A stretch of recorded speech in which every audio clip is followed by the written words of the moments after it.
Olá pessoal, você está no canal do Fisiortopedia, eu sou a professora Bárbara Anual e nesse vídeo agora a gente vai aplicar os conceitos que a gente conversou bastante ali na teoria. Então a gente vai trazer alguns exemplos práticos para vocês e treinar essa diferenciação e essas características dos movimentos em cadeia cinética fechada e em cadeia cinética aberta. Antes de assistir o vídeo, lembra de se inscrever no canal, deixar um like pra gente, comentários e divulgar esse vídeo para todo mundo que você acha que possa aproveitar. Muito obrigada. Olá, pessoal. Então, agora a ideia é a gente trazer os conceitos que a gente conversou lá na nossa aula teórica com alguns exemplos práticos aqui de explicação.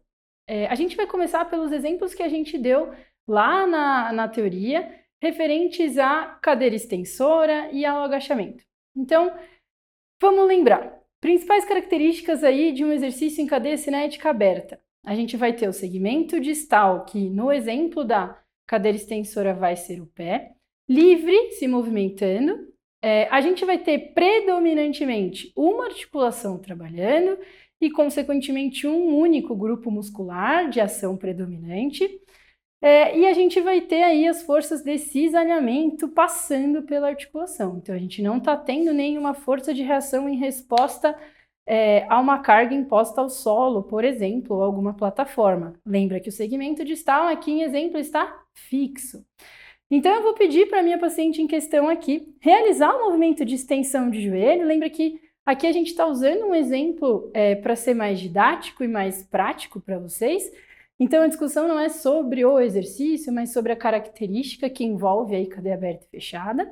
Então, eu vou pedir para a minha paciente fazer a extensão de joelho e voltar, controlando. E aí, se você assistiu a nossa aula de tipos de contração, você percebeu que ela executou o movimento concentricamente, inicialmente, com ativação do quadríceps, e na volta excentricamente, só linkando aí os conhecimentos que vocês já têm. E aí, nesse exemplo, a gente consegue notar todas as características que a gente listou. Segmento distal se movendo, uma única articulação, então o quadril está parado, o tronco está parado, o tornozelo está travado ali numa dorsiflexão e, predominantemente, ali a ação muscular dos extensores do joelho, ali do quadríceps, tudo bem?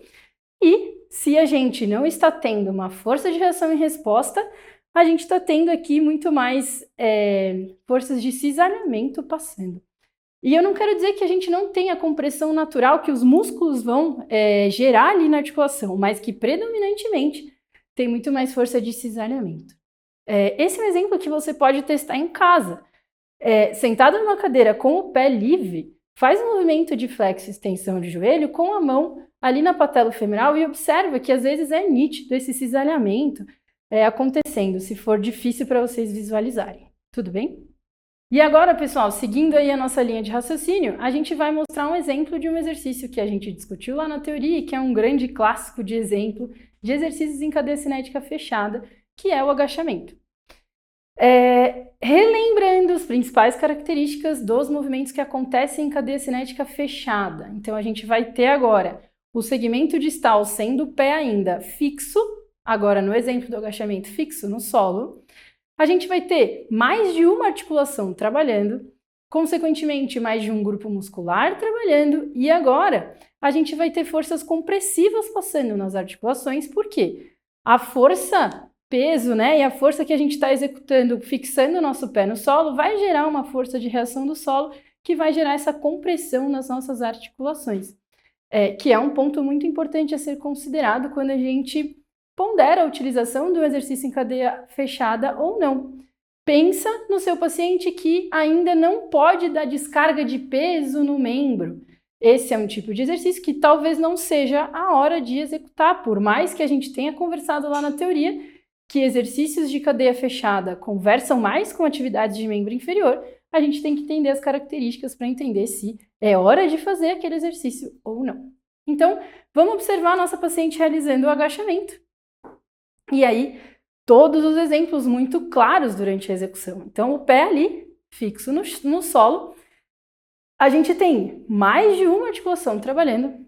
A gente tem, da mesma forma que a gente tinha lá na cadeira extensora, em cadeia aberta, a gente tem sim ativação dos extensores de joelho, só que não isoladamente. Agora ele está trabalhando em conjunto com outros grupos musculares, que é uma característica bem importante dos exercícios em cadeia cinética fechada. E uma característica também importante que a gente comentou é a presença aí, pode parar no meio, das forças compressivas. Então, se a gente fosse traçar uma setinha aqui da onde estão passando as forças internas e externas, a gente ia notar que a gente tem uma força peso e gravidade querendo jogar a gente no sentido vertical para baixo e a força de reação do solo querendo vir para cima. Então, isso vai gerar um vetor compressivo importante. E aí, vamos pensar que você quer progredir nesse exercício com relação à carga. A gente tem que entender desses vetores, a gente tem que entender de como acontece o movimento para impor uma carga no sentido correto. Tudo bem? Pessoal, trazendo mais um exemplo aqui para tentar deixar cada vez mais claro todos esses conceitos que a gente vem discutindo, a gente vai mostrar um exercício aqui em cadeia cinética aberta, considerando ali os abdutores de quadril. Então, eu vou pedir para a nossa paciente fazer a extensão de joelho, deixa o pé travadinho lá, muito bem, vou jogar um pouquinho para a extensão de quadril, e agora eu vou pedir para a minha paciente abrir e fechar. Beleza. E aí, pessoal, se a gente for analisar esse movimento aqui, então, façam esse treininho aí antes de ouvir tudo que a gente vai discutir. Mas, segmento distal, pé está livre, se movendo. Predominantemente, a gente vai ter ação aqui da articulação femoroacetabular. Predominantemente, a ação de um grupo muscular específico, que são os abdutores de quadril. E eu não tenho nenhuma força compressiva passando aqui na minha articulação. Então, a gente tem predominantemente aí as forças de cisalhamento acontecendo. Seguindo aí nos exemplos práticos para vocês, eu vou pedir agora para minha paciente virar de barriga para cima, muito bem. O exemplo da ponte. Eu vou pedir para minha paciente elevar, muito bem, mantenha aí em cima. Pessoal, esse é um exemplo que a gente pode discutir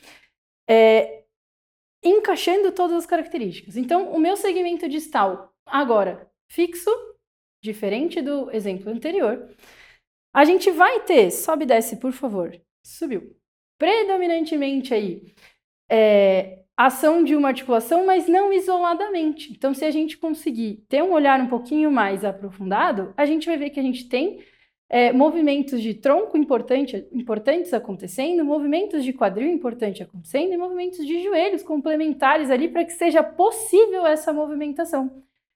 Lembra daquela característica da cadeia fechada, da interdependência, né? Então, se eu travasse tronco e joelho aqui, a minha paciente não ia conseguir fazer um movimento de quadril. Eu preciso que outras articulações se movam.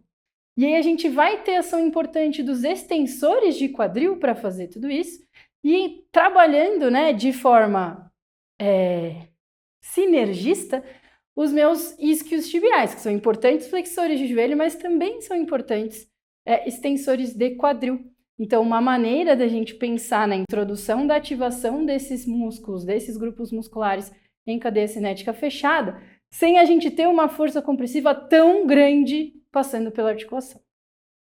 Pessoal, seguindo com os nossos exemplos práticos, a gente vai trazer aqui um exercício que é clássico também, que é um exercício agora em cadeia cinética aberta para trabalhar os flexores de joelho. Então, a gente vai ter uma ação predominante também ali de isquios tibiais, e aí lembra que a gente mostrou a ação dele em cadeia cinética fechada ali na ponte, e agora a gente vai mostrar ele executado de forma aberta. Então, eu vou pedir para a minha paciente dobrar esse joelho aqui, muito bem, joga ele um pouquinho, aí tá ótimo, vai e volta. E aí, pessoal, vamos fazer aquele treininho, aquela brincadeirinha de encaixar as características aqui. Então, segmento distal, pé livre se movimentando. Movimento acontecendo predominantemente no joelho, então monoarticular. Um grupo muscular predominantemente trabalhando, então os flexores de joelho trabalhando para fazer esse movimento. A gente não está tendo nenhuma força compressiva, nenhuma força de reação passando ali na articulação do joelho, então a gente vai ter o predomínio de forças de cisalhamento. Fechando aí todas as características de um exercício em cadeia cinética aberta. Agora, a gente vai demonstrar o exercício para ativação, aí tá ótimo, pode subir, para ativação dos músculos abdutores de quadril, só que agora ativando eles em cadeia cinética fechada. E aí, pessoal, vale a gente conversar da importância da gente fazer essa transição da cadeia aberta para a cadeia fechada quando a gente pensa nos músculos do membro inferior e principalmente nos músculos do quadril.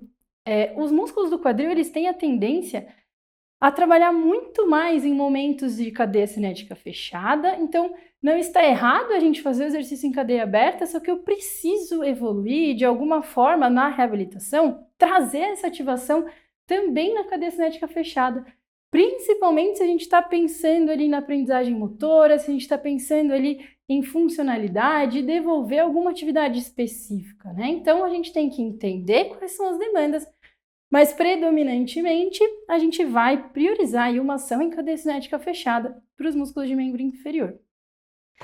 E aí a gente viu a nossa paciente fazer a abdução em cadeia aberta, e aí agora, quando a gente considera a abdução e a adução de quadril em cadeia cinética fechada, a gente tem que olhar esses movimentos da pelve em relação ao fêmur que fica fixo. Então, o segmento distal pé está fixo, posicionado contra o solo, e a gente vai ter que ver esse movimento da pelve acontecer, e é ele que vai gerar um movimento de adução, então eu estou tendo o pubis se aproximando do fêmur, e a abdução, onde eu estou vendo o pubis se afastar do fêmur da perna de apoio.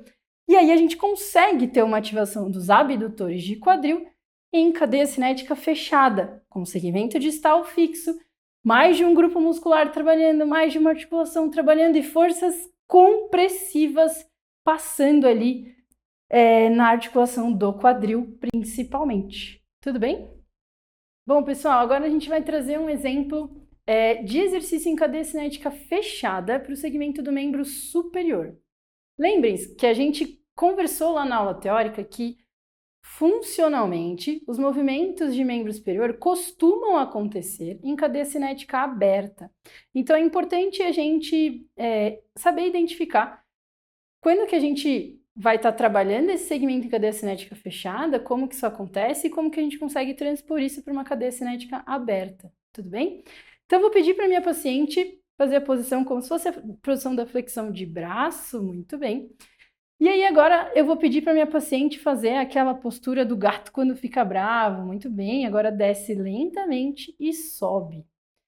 Pessoal, e aí agora vamos fazer aquela brincadeirinha do passo a passo. Segmento distal, mão fixa contra a maca, tudo bem?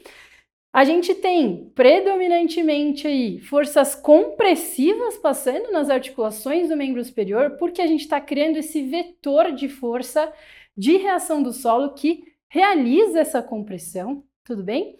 E aí vem aquelas questões que empatam um pouquinho, né? Porque vocês podem pensar, mas se a gente considerar o complexo do ombro de forma única, predominantemente é ele que está trabalhando. Sim, mas lembra que eu tenho segmento fixo e eu tenho forças compressivas, então o movimento vai estar acontecendo aí em cadeia cinética fechada. Pessoal, e aí trazendo o exemplo que a gente fez em cadeia cinética fechada do membro superior para a cadeia cinética aberta, então continuando ali uma ativação muscular importante do serrátil anterior, a gente agora mudou a posição da minha paciente e isso vai mudar completamente o tipo de cadeia que vai estar predominando aqui durante a execução do movimento. Então agora eu vou pedir para a paciente dar um soco no teto, deixa o cotovelo travado e volta. Então se vocês notarem, o movimento é o mesmo, só que agora eu deixei o segmento distal livre se movimentando e eu tirei a força compressiva de reação do solo que a gente tinha na hora que a paciente estava apoiada na maca. Então, predominantemente vão acontecer ali forças de cisalhamento passando na articulação. Bom, pessoal, espero que vocês tenham aproveitado o vídeo. Nesse vídeo, lembrem-se que a gente passou por alguns exemplos de ativação em cadeia cinética aberta e fechada, de abdutores de quadril, de extensores de joelho, de flexores de joelho, de músculos escápulo-torácicos. Então, espero que vocês tenham aproveitado e que esclareçam as dúvidas que surjam eventualmente. Pode mandar lá no chat pra gente que a gente responde. Tudo bem? Muito obrigada e até a próxima.